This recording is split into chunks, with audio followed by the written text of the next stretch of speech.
I was able to push them to give me my own dress, and The world number one had to beg Nike for a single custom dress. Meanwhile, a 20-year-old Filipina ranked outside the top 30 was receiving custom Sampaguita hair ties, Vogue magazine features, and being called, by former top 20 professionals, the single biggest draw in all of women's tennis. Alex Eala is not supposed to be here yet, not according to the rankings, not according to the old rules, and Aryna Sabalenka just watched the entire business model of tennis shift beneath her feet. What happened next left the entire WTA speechless. Before we talk about what Sabalenka said and why it matters, you need to understand exactly who Alex Eala is and why the tennis world cannot look away. She is the first Filipino ever to crack the WTA Top 100. Let that sink in for a moment. In the entire history of professional women's tennis, no player from a nation of over 110 million people had ever reached that level. Alex Eala did it at 19 years old, and she was just getting started. By February 2026, Eala exploded to a career-high ranking of number 31, climbing 16 spots in a single week after her Dubai quarterfinal run. That is not a typo. 16 ranking spots. Most players spend entire careers trying to achieve what she accomplished in 7 days. She already owns 3 top 10 victories, including a statement win over Jasmine Paolini in Dubai. She trains at the Rafael Nadal Academy in Mallorca. She has been a Nike athlete since before most people knew her name, and now the brand is giving her custom cultural gear that higher-ranked players cannot even get. From outside the top 200 in 2023 to top 31 in under 3 years. That is not luck. That is trajectory. That is inevitability wearing a Sampaguita in her hair. The comparisons are already being made.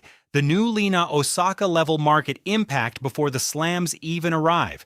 And then something happened that changed everything. Now let us talk about the elephant in the room. While Alex Eala was selling out sessions and pulling flag-waving crowds that rivaled, and sometimes exceeded, the biggest names in the sport, the actual world number one was fighting a different battle entirely. Aryna Sabalenka has been vocal about her frustration with Nike. This is not speculation. This is documented. In November 2025, at the WTA Finals in Riyadh, Sabalenka stood in front of the press and said it directly. Unfortunately, next season it's not going to be that special for me. maybe we should just start messaging Nike, Instagram, and like putting some pressure on. But let's wait for 2027 because that year going to be sick. Maybe we should just start messaging Nike on Instagram and putting some pressure on. The world number one. 11 wins and 1 loss on the season. Nearly $2 million in prize money already in 2026. And she is publicly campaigning to get basic customization from her own sponsor. Meanwhile, videos across social media claimed that Sabalenka reacted to viral reports of Eala's commercial pull. And here is where it gets uncomfortable for the established order, because those viral rumors about Eala's earnings, the ones claiming deals worth $45 million or more, they were debunked by fact-checkers. But the fact that millions of people believed them, that is the story. The rumors were fake, but ask yourself why they went viral in the first place. When social media exploded with claims of $45 million Wilson deals and $75 million Nike extensions for Eala, all later debunked by Vera Files and Rappler, the tennis world did not laugh them off as absurd. They shared them, they debated them, they treated them as plausible. Why? Because Alex Eala's actual commercial pull had already made those numbers feel believable. The market had already priced her in at superstar levels. The fake deals were fantasy, but the real influence behind them is undeniable. But you do not need fabricated millions when the real numbers tell the story. After Dubai, Eala's ranking jumped to number 31, the highest any Filipino has ever climbed. Her matches drew crowds that tournament organizers did not expect. Filipino flags filled the stands. Chants echoed through the stadium. A player outside the top 30 was outdrawing top 10 stars in pure audience energy, and the people inside tennis noticed. Former top 20 player Steve Johnson said it directly on his podcast, Absolute rock star. Is she bigger than Sabalenka? Is she bigger than Coco? Yes. That is not a fan on Twitter. That is a former professional who has played against the best in the world. And he is saying that a 20-year-old Filipina is the biggest draw in women's tennis, period. Think about what that means. Imagine being Aryna Sabalenka, world number 1, reigning Australian Open finalist, dominant force on tour, and watching a player ranked 30 spots below you command more attention, more commercial buzz, and more sponsor customization than you receive. The players see it, the fans feel it, and Nike, they have already acted on it. Eala has appeared in Nike commercials alongside Carlos Alcaraz and Yannick Sinner. She received custom Sampaguita-themed accessories, a direct nod to her Filipino heritage. She was featured in Vogue. She is being positioned as the face of tennis's next era, while higher-ranked players are still negotiating for basic custom kits. And here is the part that nobody is talking about. Sabalenka had to push, her word, for the U.S. Open cutout dress that made headlines. She had to beg. Meanwhile, a player who has never won a WTA title is getting cultural custom gear delivered without asking. That is not a coincidence. That is a pattern. That is the tennis business recalibrating in real time. And then came the moment that confirmed everything. Coco Gauff is not just some random commentator. She is a multiple Grand Slam champion. World number 4. One of the most marketable athletes on the planet. When Coco Gauff speaks about another player, the entire sport listens. After defeating Eala in the Dubai quarterfinals, a match Gauff won 6-0, 6-2, she did something extraordinary. She publicly thanked Eala for bringing a new demographic to the sport. Let that resonate. The established star, the one who just won convincingly, turned around and credited the rising Filipina for growing tennis itself. Gauff understood what she was witnessing, the flag-waving crowds, the cultural explosion, the demographic shift that Eala represents. This was not politeness, this was acknowledgement.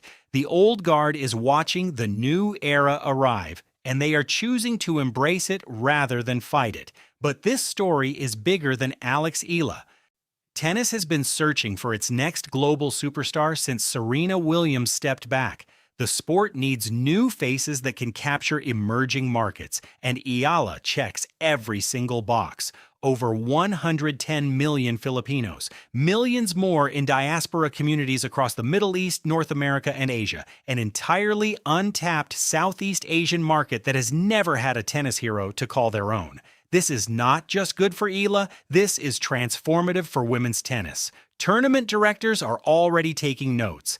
Indian Wells is next, and Eala will likely be seeded for the first time at a WTA 1000 event. Then comes Miami, where she made her breakthrough semifinal run last year, then the clay season, then Roland Garros, then Wimbledon. Each tournament is another chapter. Each match is another opportunity for those Filipino flags to fill another stadium. Each victory is another data point, proving that commercial appeal and cultural connection now matter as much as ranking points. Top 20 by the end of 2026 is not a dream anymore. It is a trajectory. None of this means Eala is invincible. In that Dubai quarterfinal against Gauff, she lost 0-6, 2-6.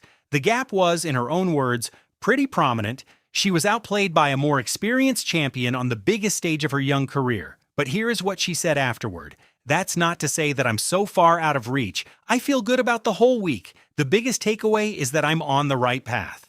She did not dwell, she did not make excuses. She acknowledged the gap, accepted the lesson, and immediately reframed it as fuel. That mental toughness, that ability to absorb a loss and walk straight into the next battle, separates champions from everyone else. A player outside the top 30 pulling bigger crowds than the world number 1. Custom Nike gear flowing to cultural ambassadors while established stars campaign publicly for basics. Steve Johnson declaring her the biggest draw in women's tennis. Coco Gauff thanking her for expanding the sport's reach, and debunked million-dollar rumors that went viral because the world already believed Eala was worth every penny. The belief her supporters always carried is being proven correct by events. The Filipino fans who showed up with flags before anyone else noticed, they were not early, The world was late. Alex Eala is not just climbing the rankings, she is rewriting what matters in modern tennis. She's cultural connection and market power now challenge pure results, and even the world number one is feeling the shift. The girl from Manila is just warming up. Will Alex Eala land the first $50 million deal before her first slam title, and how will the top players react? Drop your answer below. This is only Chapter 1. Indian Wells is coming. Miami is coming. The slams are coming. Subscribe so you do not miss what happens next. Share this with every tennis fan you know. Hit the notification bell, and we will see you in the next one.